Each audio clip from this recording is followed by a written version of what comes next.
Elle n'avait que 20 ans. Mais déjà, tous les hommes se disputaient son regard. Like, commente si tu es choqué. Abonne-toi si tu penses que la beauté peut aussi devenir une malédiction. À 13 ans, elle faisait détourner les yeux des hommes mariés. À 17 ans, elle faisait pleurer les filles qui étaient dans sa classe. Mais c'est à 20 ans que tout a basculé. Elle s'appelait Assitan, fille d'un imam respecté et d'une commerçante pieuse du quartier de Yoff, à Dakar.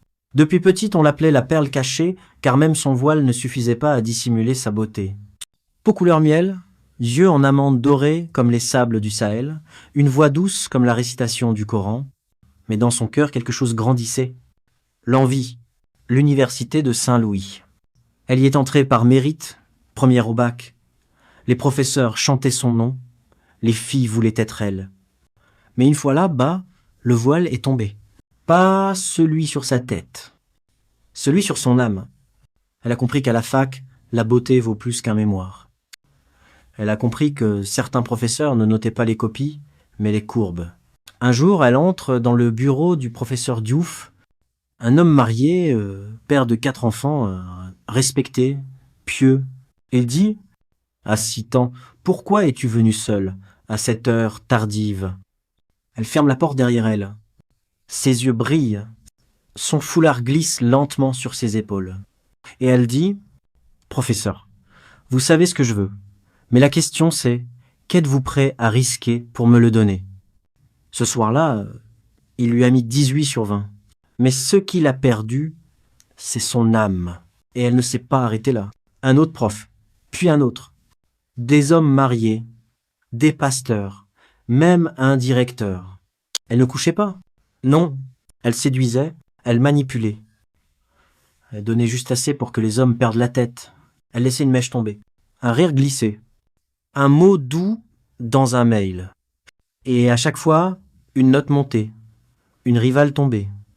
Mais ce que personne ne savait, c'est qu'un jour, une autre fille du campus, plus discrète, plus pieuse, a décidé de la confronter. Et ce jour-là, quelque chose s'est passé, quelque chose qui allait tout faire basculer. Prends une pause pour me dire de quel pays tu suis cette histoire. Et elle croyait manipuler le système. Mais le système l'attendait au tournant. Un jeudi matin, Assitan est convoqué par le doyen. Rien d'inhabituel. Sauf qu'en entrant dans le bureau, elle ne trouve pas un professeur, mais 4. Les 4 hommes qu'elle avait séduits.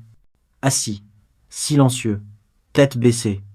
Et à côté d'eux, une autre jeune fille, Maïmouna. Une étudiante discrète, voilée, brillante. Elle n'avait jamais parlé. Mais elle avait tout vu.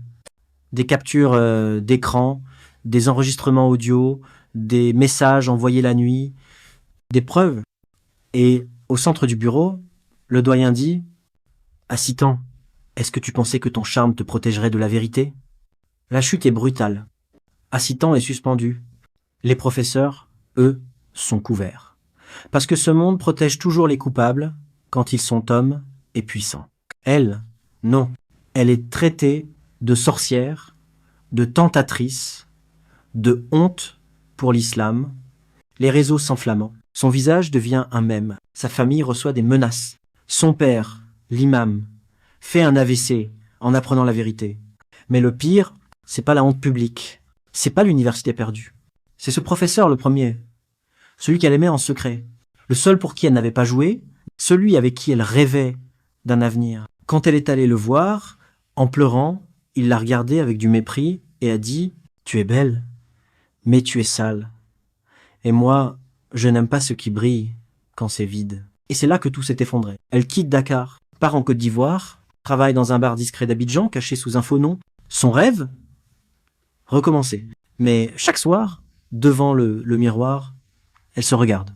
Et se répète une phrase que sa mère lui disait quand elle était petite. « La beauté sans foi est une épée sans manche. Tu séduis, mais tu saignes. » Aujourd'hui, Assitan vit cachée. Elle a compris trop tard que le vrai pouvoir n'est pas dans les regards qu'on attire, mais dans les cœurs qu'on élève. Si cette histoire t'a touché, like, abonne-toi et partage-la à quelqu'un qui pense que la beauté suffit. Parce que même les diamants peuvent devenir des lames